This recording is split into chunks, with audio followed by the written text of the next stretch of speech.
नमस्कार, आप लाइव बिहार देख रहे हैं। मैं हूं राजमोहन तिवारी।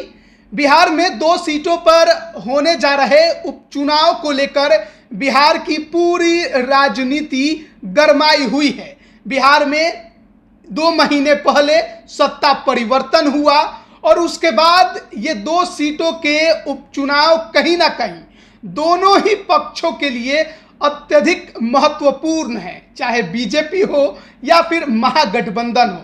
मोकामा की लड़ाई की चर्चा हर जगह है, लेकिन बात करेंगे दूसरी सीट गोपालगंज की। देखिए, गोपालगंज में भी उपचुनाव होने जा रहा है, लेकिन उसकी चर्चा थोड़ी कम थी।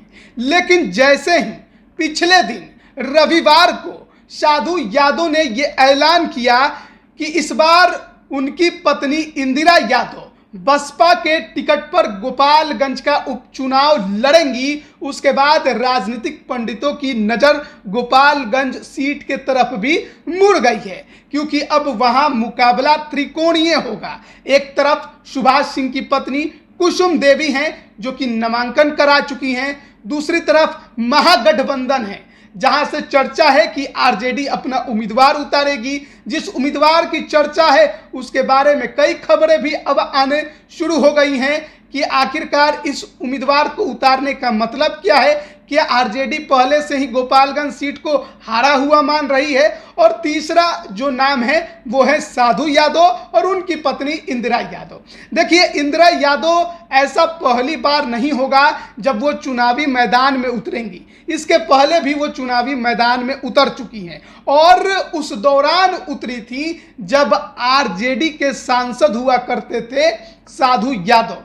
देखिए, इंदिरा यादव 2005 की बात है जब वो पहली बार गोपालगंज की सीट पर चुनावी मैदान में उतरी थी। सन 2000 में आपको बता दें कि साधु यादव वहां से विधायक बने थे आरजेडी के टिकट पर, लेकिन 2004 में वो सांसद बन गए गोपालगंज से ही आरजेडी के टिकट पर।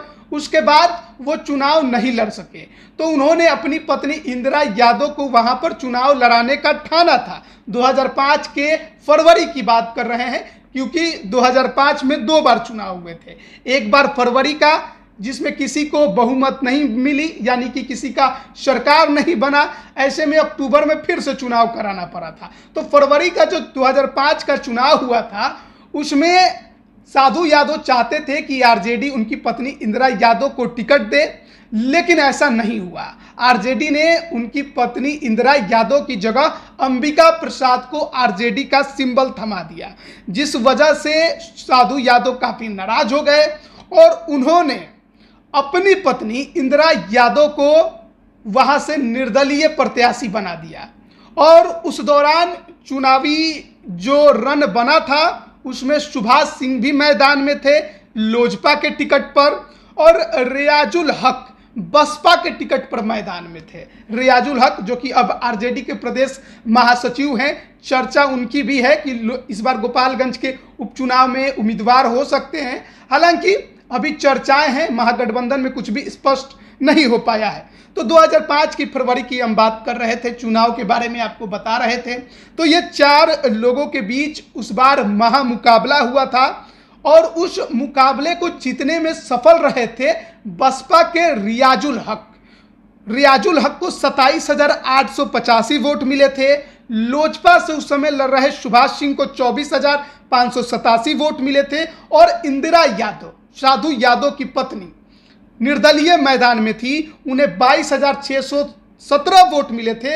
वो तीसरे नंबर पर थी। और आरजेडी के टिकट पर अंबिका प्रसाद उस समय उम्मीदवार बने थे और अंबिका प्रसाद को 7,250 वोट मिले थे और वो चौथे नंबर पर खिसक गए थे। तो कांटे का मुकाबला ऊपर के 3 उम्मीदवारों में उस दौरान हुआ था। रियाजुल हक जो कि जीते थे, सुभाष सिंह जो कि दूसरे नंबर पर रहे थे और इंदिरा यादव जो कि तीसरे नंबर पर रही थी।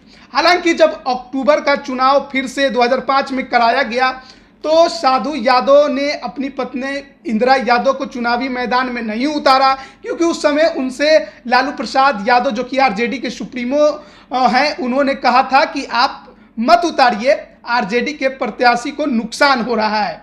और देखिए, उसके बाद जब रिजल्ट आया 2005 के अक्टूबर का, तो सुभाष सिंह बीजेपी के टिकट पर चुनाव लड़े और वो चुनाव जीत गए। आरजेडी ने उस समय अक्टूबर वाले में ध्रुवनाथ को उम्मीदवार बनाया था, जो कि दूसरे नंबर पर रहे। लेकिन उसके बाद से सुभाष सिंह लगातार चुनाव जीतते रहे 2020 के चुनाव तक। और इस दौरान कई बार ऐसे मौके आए जब साधु यादव गोपालगंज की सीट पर खुद उम्मीदवार बने, लेकिन आरजेडी से नहीं बने और निर्दलीय भी नहीं बने, किसी ना किसी पार्टी का टिकट लेकर, कभी कांग्रेस का टिकट लेकर उतरे, कभी खुद की पार्टी बनाकर उतरने की कोशिश की बरौली की सीट पर।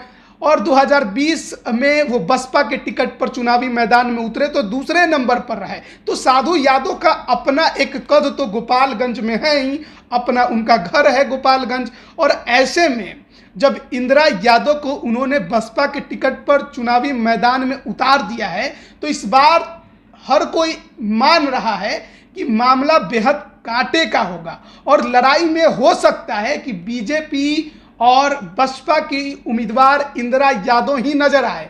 आरजेडी ने जिन्हें कैंडिडेट बनाने की सोची है, उनके बारे में तो गोपालगंज में चर्चा भी नहीं है, तो वो कितने नंबर पर जाएंगे ये देखने वाली बात होगी। हालांकि रियाजुल हक की भी चर्चा है, जो कि इस सीट पर आरजेडी के कई बार उम्मीदवार बने हैं और दूसरे नंबर पर हमेशा रहे हैं। पिछली बार बरौली की सीट पर इन्हें आरजेडी ने उम्मीदवार बनाया था और वहां पर भी ये दूसरे नंबर पर रहे थे। तो अगर ये उम्मीदवार बनते हैं तो निश्चित तौर पर जो लड़ाई है गोपालगंज की, वो बेहद ज़्यादा दिलचस्प होगी और कांटे की लड़ाई होगी। लेकिन एक और जो वैश्य समाज से उम्मीदवार आते हैं और जिन्हें मोहन प्रसाद गुप्ता बताया जा रहा है, उनके बारे में ज़्यादा चर्चा गोपालगंज में चल नहीं रही है। तो देखना बड़ा दिलचस्प होगा कि इस बार की लड़ाई कैसी होती है। साधु यादव तो कह रहे हैं कि उनकी जीत पक्की है।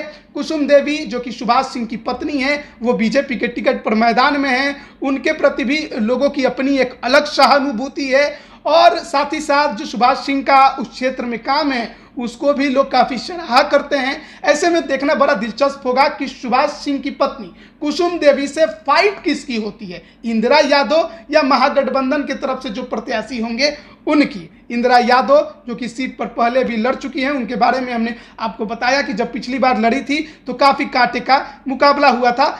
और अब देखना बेहद दिलचस्प होगा कि आगे से जो तीसरे उम्मीदवार की चर्चा चल रही है महागठबंधन से, वो कौन होते हैं और जब आएंगे मैदान में तो कितनी टक्कर दे पाएंगे। अब बने रहिए लाइव बिहार के साथ। आप सभी का बहुत बहुत धन्यवाद। लाइव बिहार यूट्यूब पर सब्सक्राइब और फेसबुक पर लाइक जरूर करें।